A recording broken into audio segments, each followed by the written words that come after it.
राजा हिरण्यकश्यप के बेटा प्रहलाद दुश्मन ना बनल रहे का? एगो पिता के मौत के कारण बेटा ही बनल। लेकिन यहाँ हम तो हिरण्यकश्यपु नहीं बनल बैजंती।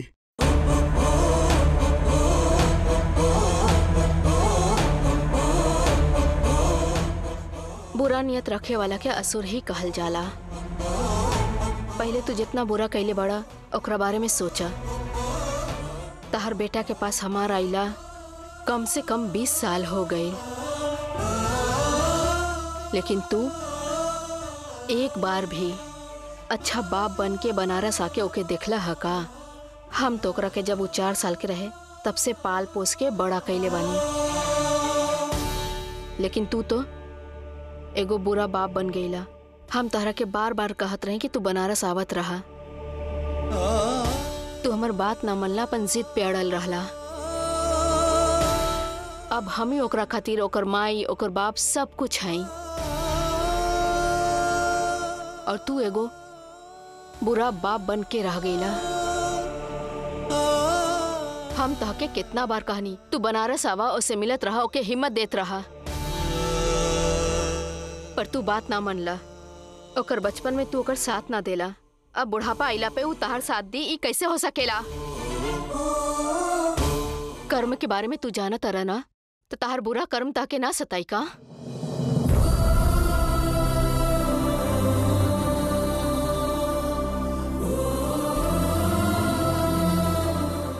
हम पहले ही से बहुत दुखी बानी, तो हमके और दुखी मत करा बैजंती, और दुखी मत करा। हम तहरा के दर्द नहीं देहल चाहत, लेकिन सच बतावल बिना हम नहीं रह सकत। कहा हम तहर का मदद कर सकतनी?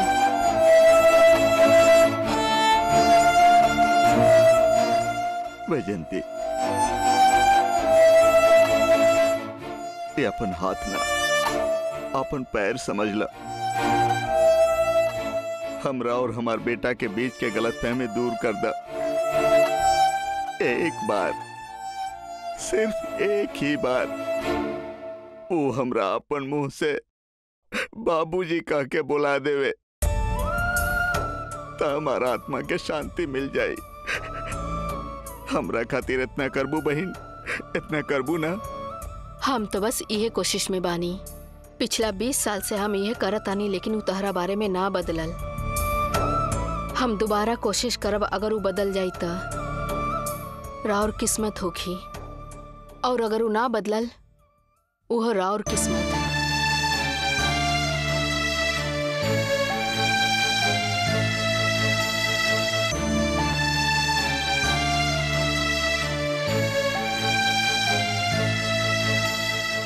हमरा के माफ कर दा बंगारी, हमार बात केहू नहीं के मानत। पापा साथ दी हैं सोचत रही, लेकिन ओहो साथ नहीं खन देत। ऐसा हो कि हम पहला ही से जानत रही लाली, लेकिन तू ही प्यार प्यार कह के खुश होत रहो। तार पापा ओहो राजी रहन, हमने के प्यार मान गिल रहन। तू और तार पापा हमरा के अकेले छोड़ देलू। ऐसन बात नहीं खे बंगारी, घर में हमार बात केहू नहीं खे सुनत बंगारी। बड़ लोग अपना मन से ही फैसला ले ले बाड़े। हम का करी, हमरा कुछ समझ में नहीं खे आवत। अभी हमरा हाथ मांगे खातिर सुखधर नाम के लइका आवे वाला बा।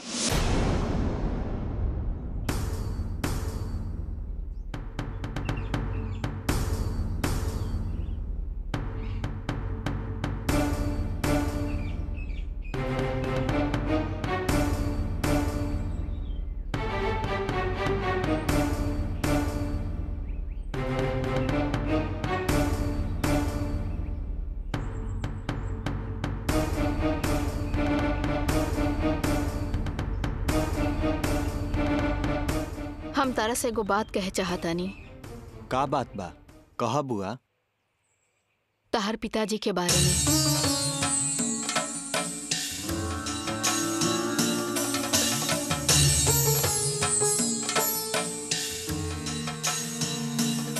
उनका बारे में मत कहा, और कोनो बात बत कहा। हमरा पास आके विनती कैले रहलन, बाप बेटा के हमरा के मिलावे के बा। उनका के तो हम सही जवाब देनी हा। एगो बाप होके तू अपन सब कर्तव्य निभैले बाड़ा का, तू बेटा होके कैसे तह के अपन बाप मानी? यह जवाब देले रही। हमार जवाब सही बना चंदन। जब चंदन हमरा पास अकेले रहे तो तू कभी ओके आके ना देखला। सही कहानी नाम उनसे।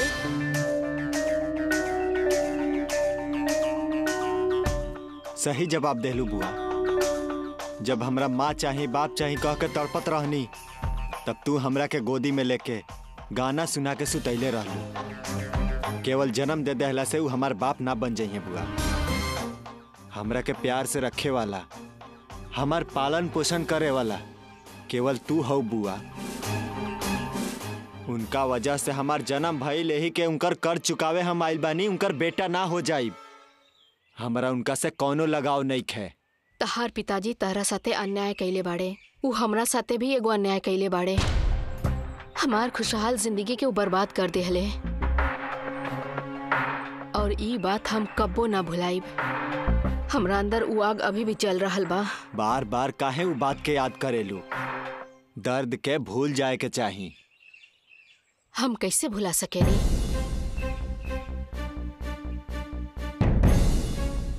उस समय हम 7 महीना के गर्भवती रहनी और प्रसव खातिर ई गांव में आयल रहनी। ई हमर माँ के घर है। गर्भ में बहुत तकलीफ होत रहे, हम तड़पत रही। वैद्य जी के पास लेके चला कह के भैया से तड़पत रही हम। लेकिन ये विरूपाक्ष, हम मंत्र पढ़ब तो तहर दर्द खत्म हो जाई और प्रसव आसान हो जाई। ऐसा फालतू बात कह के हमके माँ के मंडप के सामने बैठैले रहे। वो मंत्र के जाप करत गई, लेकिन हमार पेट के बच्चा पेट में ही मर गई। वो दिन अगर विरूपाक्ष ई मंत्र तंत्र सब छोड़ के हमरा के वैद्य के पास अगर लेके गई रही तो आज हमार बच्चा भी तहार उम्र के रही। हम जानतानी तहरा साथे अन्याय भइल बा। हम अच्छा से जानतानी। चिंता मत करा, हम तहार बेटा बन के हमेशा रहब।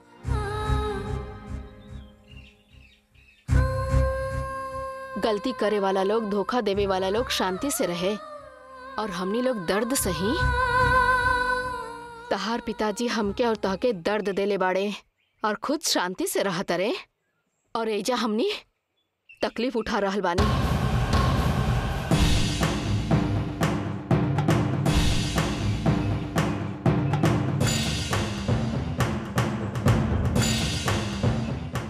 बाबूजी के बेटा मार देहला सी ना हो सकेला, लेकिन वो विरूपाक्ष के अंत हमरे हाथ से होखी। उनकर चिता के आग दहला के बादे हम इहवा से वापस बनारस जाइब।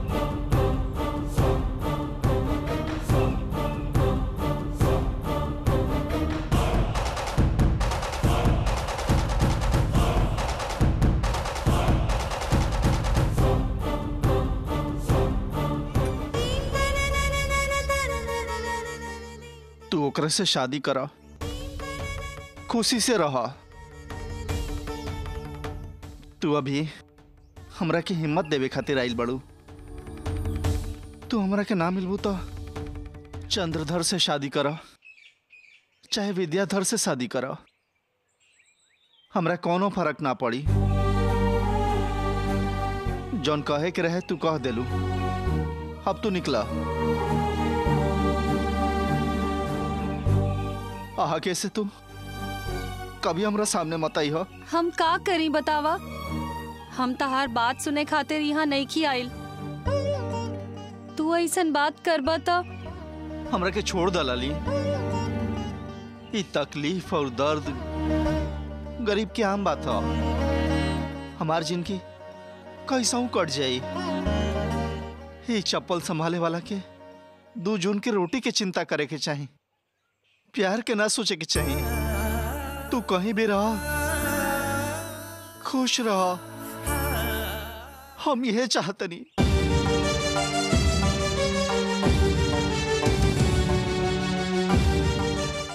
हम तहार बात सुने खातिर यहाँ नहीं खी आइल।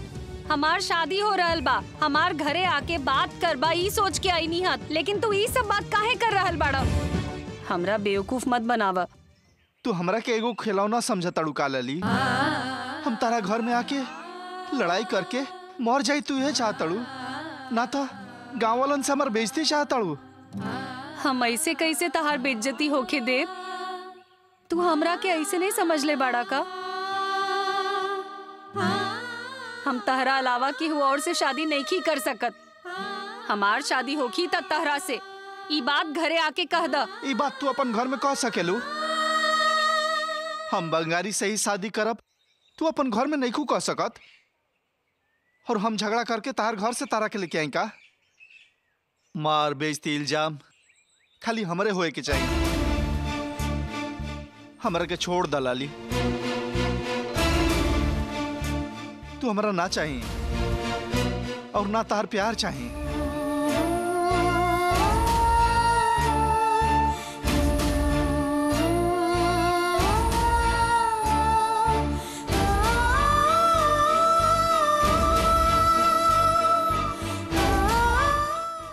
अरे पागल, हम ही कहता नहीं सुनला। एगो लइका एगो लड़की के पसंद करेला तो ओकरा प्यार कहल जाला। अब से तहरा की गमछी हम ही देब। इला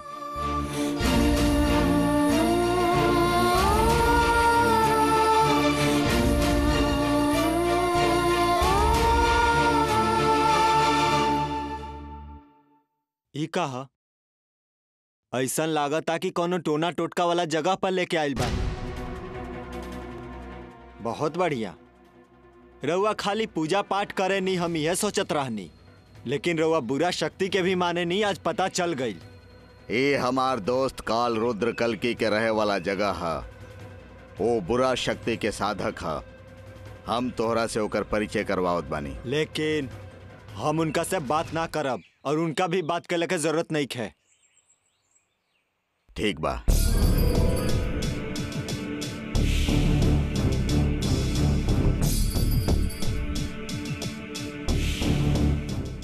कौन सिलसिला में यहाँ आयल बड़ा विरूपाक्ष? ये है हमार बेटा चंदन, बड़का बेटा, हमार होखे वाला वारिस।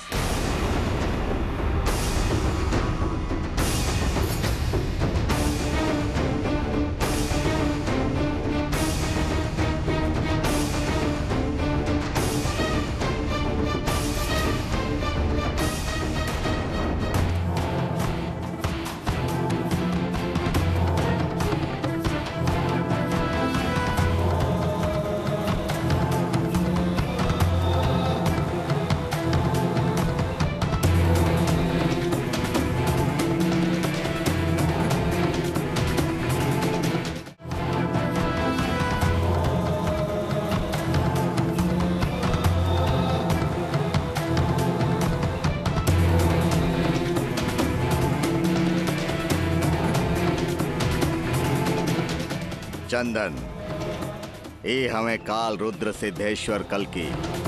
हमने दोनों श्री चक्र पावे के प्रयत्न करत बानी। ये बाड़े तांत्रिक विद्या के साधक, हम बानी वैदिक विद्या के साधक।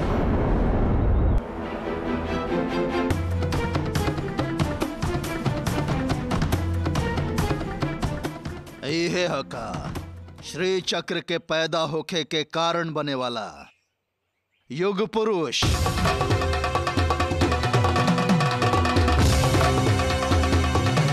बेकार में व्यंग मत कर कल्की।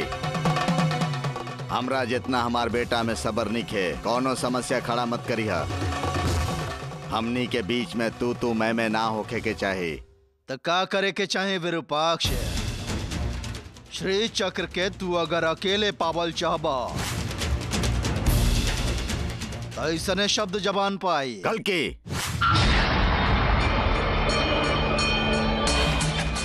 सुना, अभी तक हमनी साथे काम कैनी, आगे भी साथे करे के होई। हमनी के बीच में अविश्वास ना चाहिए, झगड़ा ना चाहिए। चंदन के हम लाली के साथे शादी करवाई और इहो तैयार बारन। श्री चक्र स्वरूपी बच्चा के हमार घर में ही जन्म होखी और ओकर लाभ तोहरा भी मिली। ज्यादा सोचा मत। जन्म जन्म के साथी बानी हमनी दोनों। हम तोहरा धोखा दे सकत बानी ई मत सोचिया ना। श्री चक्र हमार और तोहार बराबर रही, तू चिंता मत करा। यह बतावे खातिर हम आइल रहनी, बात हो गई, हम चलत बानी। विरूपाक्ष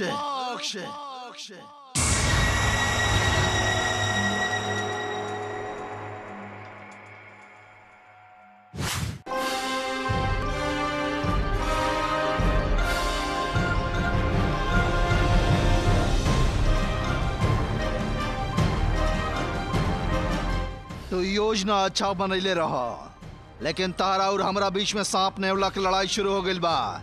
जीत तहार होकी कि हमार बहुत जल्दी पता चल जाई।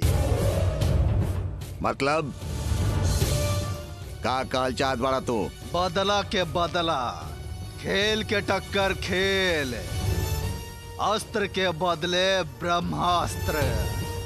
तू जैसे अपन बेटा के बुला के शादी करवावल चाहत बड़ा, वैसा ही हम अपन भाई के बोलवाए।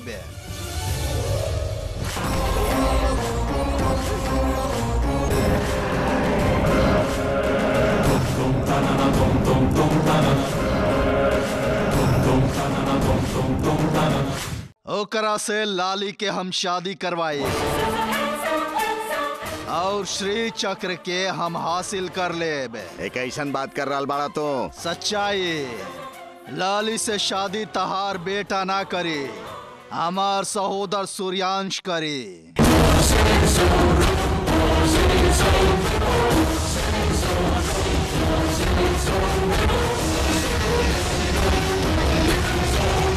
ओही खातिर वो यहाँ आ रहल बा।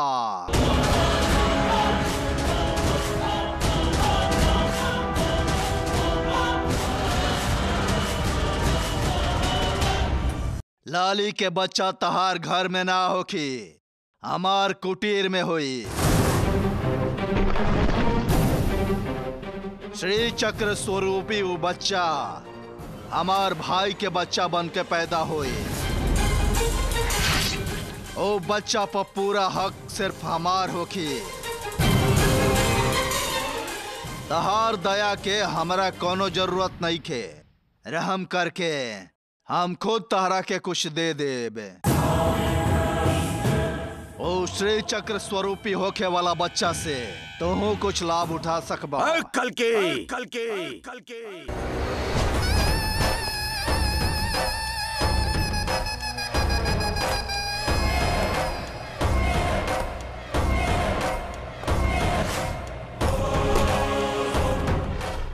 तू हमारा पंगुली उठा रहल बड़ा विरूपाक्ष।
ना, देख लेला ना हमार बेटा के शक्ति।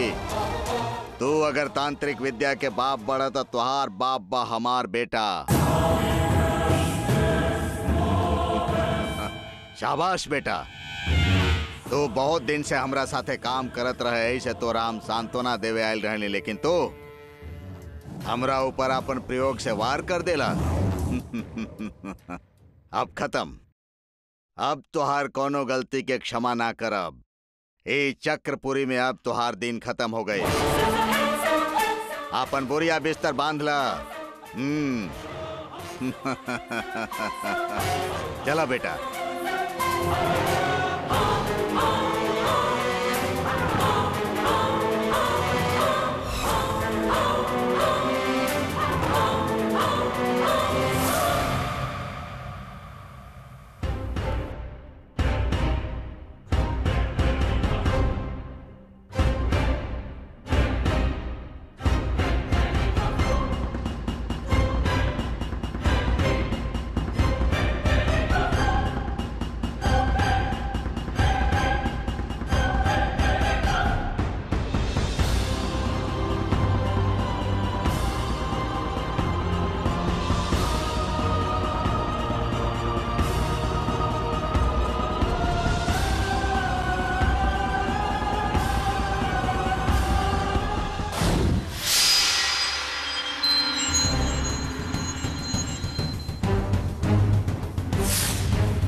सुनीता, लाली कहाँ बिया? अभी तक वो तैयार ना भइल का?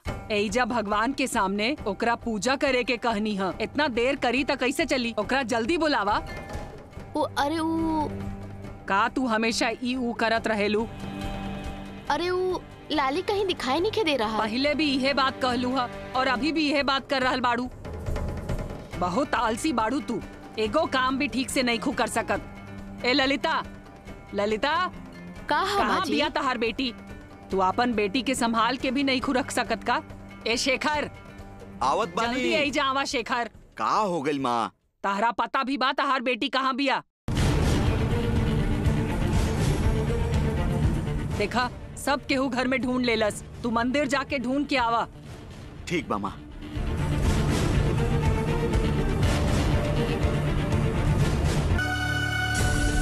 ई घर में तक केहू जिम्मेदार है ये नहीं खे।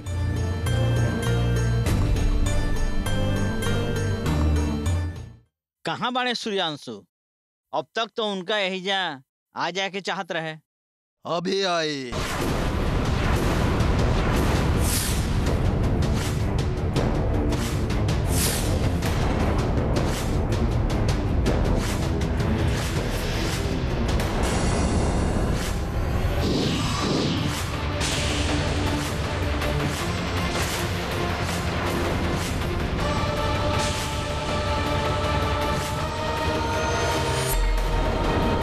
चक्रपुरी में आ गइल बा। चक्रपुरी में कदम रख देले बा।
सूर्यांशु सूर्य के प्रकाश के तेज के तरह आई।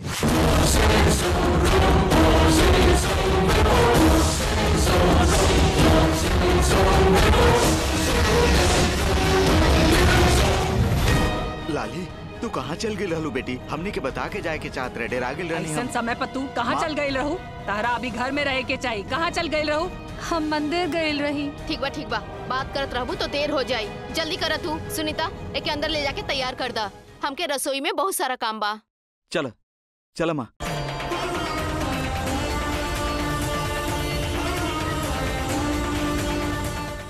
ओ दिन जब देविका बंगारी से शादी करे के जिद करत रही तब रउआ हमार शक्ति बनल रही। कुछ हो जाई लेकिन बंगारी से तहार शादी करवाइब कहले रही।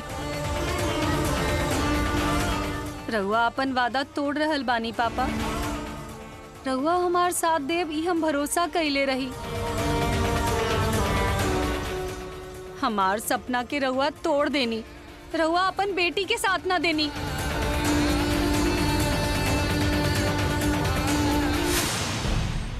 तो ठीक बा, तार सब प्लान अच्छा बा। एकरा से आगे तू देर मत करिहा। 1 महीना के अंदर ई दोनों के शादी होखे के चाही। चाहे कुछ भी हो जाए शादी ना रुके के चाही। तू जल्दी जा और रिश्ता के बात करके आवा। अगर ई दोनों 1 महीना के अंदर शादी करके एक हो जाइए तो श्री चक्र के महिमा 1 महीना पहले से ही असर दिखावे लगी।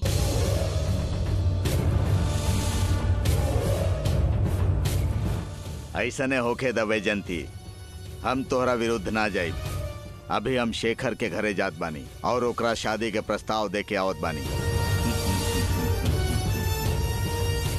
चला बेटा चंदन।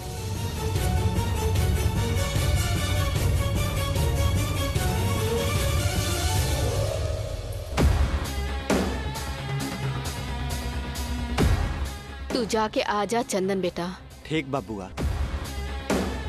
तू रिश्ता में हमार बुआ हो लेकिन तब वो हमरा के संस्कार तू ही देले बाड़ू। वहाँ गईला पर सब अच्छा से होखे आशीर्वाद द। जाके आजा, सब अच्छा होखी। रउआ भी अपन हद के सीमा पार मत करब। काहे से कि यही में राउर भी भलाई बा, हमार भी भलाई बा। हम आवे जाए वाला लोग से फालतू बात ना करेनी। यही से रउआ भी हमरा के उहाँ कोनो फालतू बात करे के मत कहब। रउआ हमरा से प्यार करे के उहाँ झूठा नाटक करब तो सबका सामने खुद अपन मुंह पर करिखा लगैला जैसन करब। ध्यान रहे। तू और तुहार बुआ मिलके हमार जितना अपमान करत बाड़ा, वो सब लाली के पेट से पैदा होके वाला श्री चक्र स्वरूपी शिशु खातिर हम सहत बानी।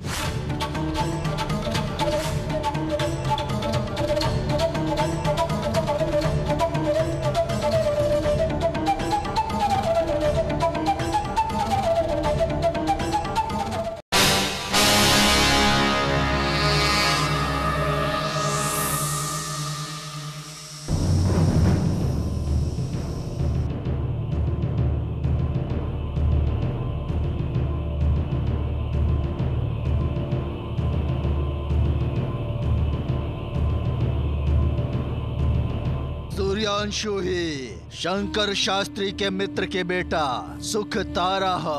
हम उनका के विश्वास दिलाए।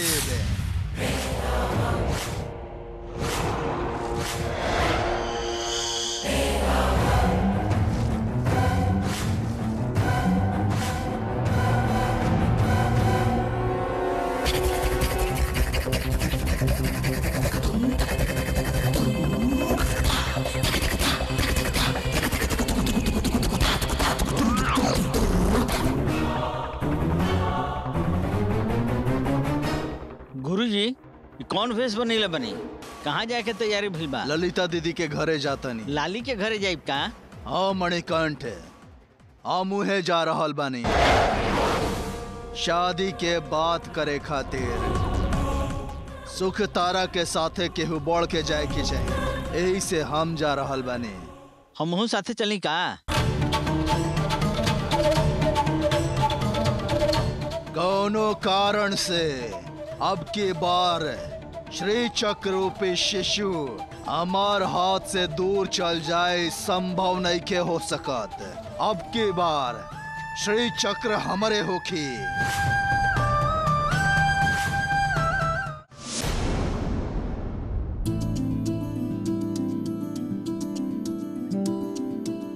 सुनी कहाँ बानी? सुनी उ लइका के साथ और केहू आई का, या फिर उ घरे लाली के देखे खातिर अकेले आई? पैदा होते उकर माँ मर गईली और पिछले साल हमार दोस्त नारायण शास्त्री भी एगो बीमारी से मर गईले। हो सकता शादी के बाद करे खातिर कौनो रिश्तेदार आ सकता, कुछ देर में पता चल जाई। जब तक नहीं आवत लोग हम तैयारी कर लेता नहीं।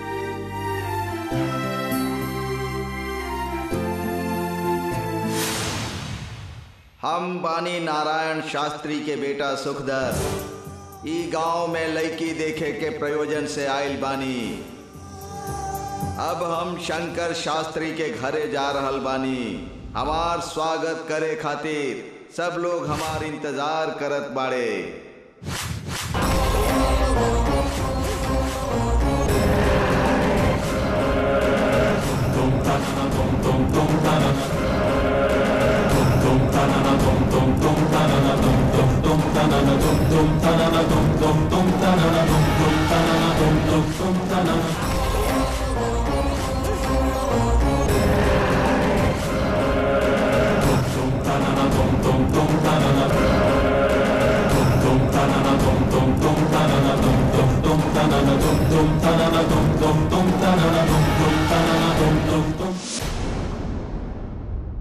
शेखर क्या आइल बा देखा?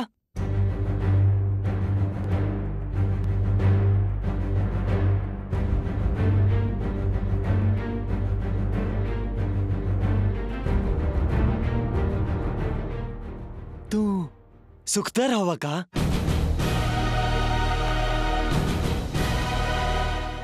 विश्वामित्रागमर्षणा कौशिका त्रया ऋषया प्रवरान्विता विश्वामित्र गोत्रस्य शूलायन सूर्यस्य ऋणशाखा अध्याय सुखदर शास्त्री शर्मणः अहम अभिवादयेत्। जल्दी तहर शादी हो जाओ।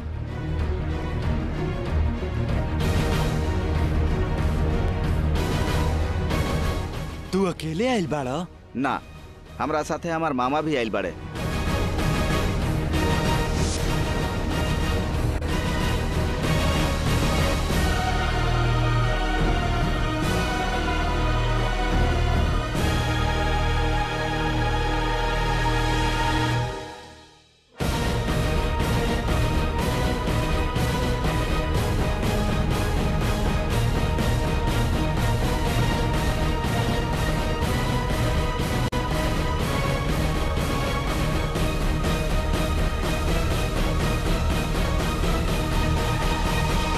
ई बड़े हमारा अपन मामा कृष्ण शास्त्री जी। नमस्कार। ई हमार बेटा शेखर हवे, लड़की के बाप। रउआ परिचय करा देनी, अब हम परिचय करावता। हम एकर मामा हैं, हमार नाम कृष्ण शास्त्री है। ई हमार बहन के बेटा सुखतारा है, पैदा होते ही माई के खो दिलस। पिछले साल एकर पिता नारायण शास्त्री भी चल बसले। एकर अपन जिंदगी चाहिए, यही से हम एकर शादी करवावल चाहतनी। जब तक एकर शादी ना होखी हमार कोशिश ना रुकी। घर बा त घर में एगो गृह लक्ष्मी होखल जरूरी होला। नारायण शास्त्री और हम जिगरी दोस्त रहनी, समय के वजह से दूर हो गए नी। कुछ दिन पहले ही उमर गईले ई सुन के हमरा बहुत दुख भइल। का करी, जे चल गए पुण्य कैले रहे समझ लेवे की चाहिए। दूसर बात, ये हमार जिगरी दोस्त है गोविंद शास्त्री। हमें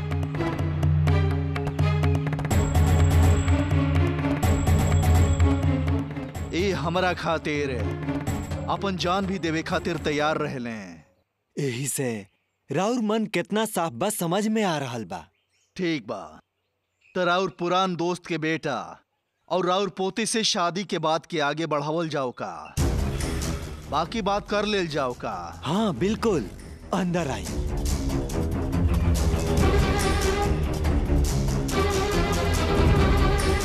हमार दोस्त जिंदा रहते तो सब कुछ आसानी से हो जाई, लेकिन अभी हमरा से बात नहीं हो पावत। रुआ ऐसन का है सोचा तने शास्त्री जी, ये विधि हमनी के यहाँ पर लेके आइल बा।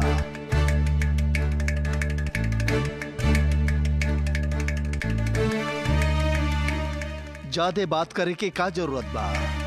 अभी हमार लड़का के राउर लड़की से, राउर लड़की के हमार लड़का से शादी के बारे में सोचे के चाहिए।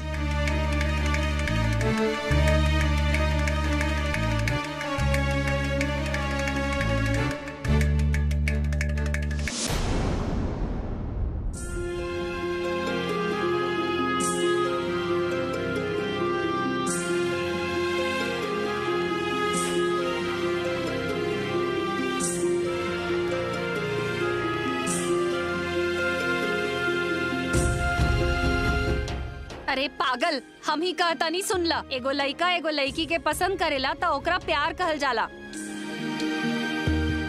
अब से तहरा की गमछी हम ही देव। इला